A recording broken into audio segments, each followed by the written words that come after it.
Hello everyone, on this episode I'm going to be talking about Hellsing Ultimate.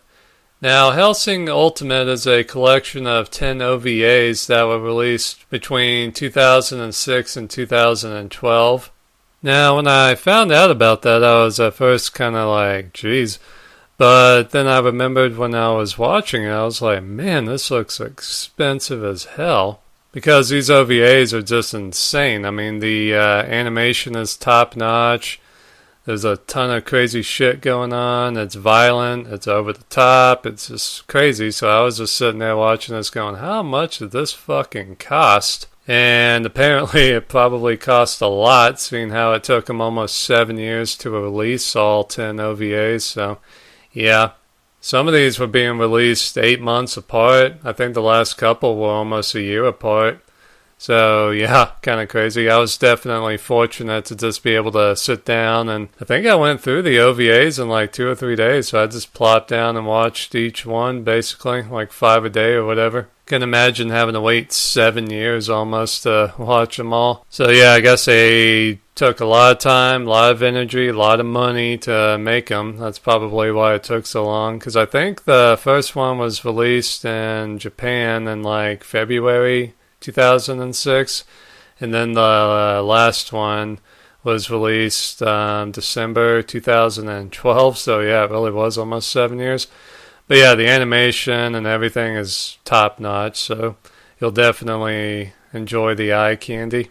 The story, though, is pretty interesting. I hear tell it sticks more closely to the manga than the original Hellsing series, which is fine. I don't really care. I mean, I haven't read the Hellsing manga, so but it's kind of interesting because the first two OVAs are basically a rehash of the first 5 or 6 episodes of the original Hellsing series, so that's kind of weird seeing the same stuff again. And they bring back almost all the same characters, and all the main voice actors for the main characters are back, so that's kind of cool. So the performances are just as good as they were before, and I guess the characters are a little different, like Integra Hellsing. She's kind of a little more tougher, a little more of a bitch in this one, so she's not really as likable per se as she was in the original Hellsing series, but she's still cool. Alucard is still a fucking badass. Yeah, you really get to see him in all his glory in this one, so that's pretty cool. And you get to see him a lot more as his old self, Vlad Tepish, so that's pretty cool. He looks really cool, like how he used to be when he was Vlad Jakul and all that stuff, so that was kind of cool. And Saris Victoria's naturally in this one, and she's pretty cool.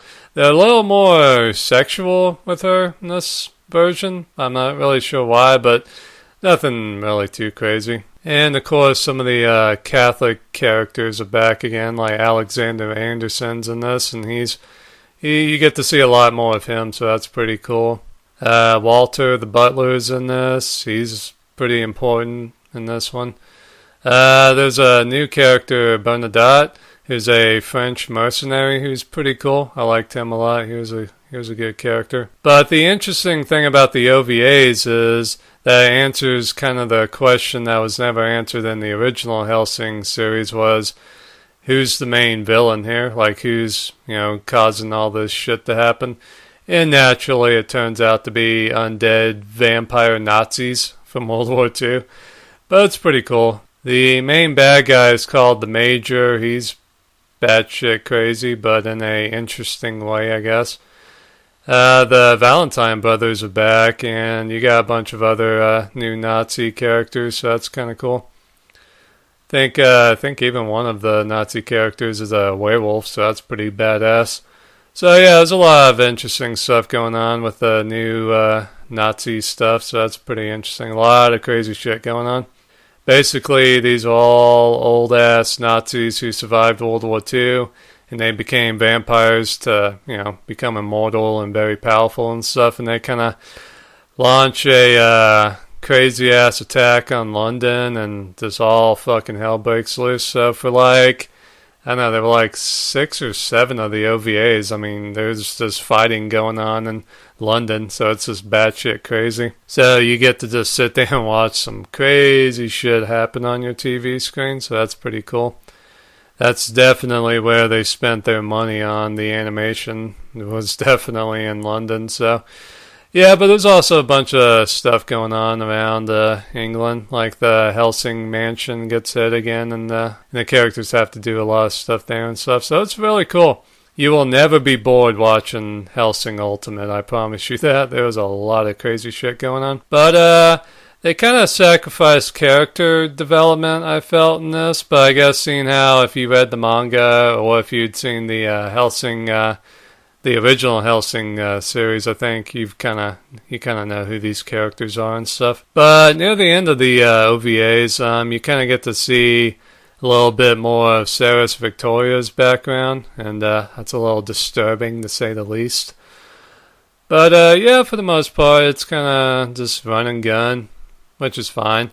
There were only a couple of things I didn't really dig too much. I kind of thought the whole Walter thing at the end, I didn't really understand why or what the fuck really what they did with him, but not going to spoil it. But I don't know. I didn't really understand all that well, what the hell was going on with him at the end, but whatever. And it's just a damn good, I don't really know what to call it, I guess, series of OVAs, I guess. But, yeah, definitely check it out if you're into vampire stuff, Nazi, World War II kind of stuff.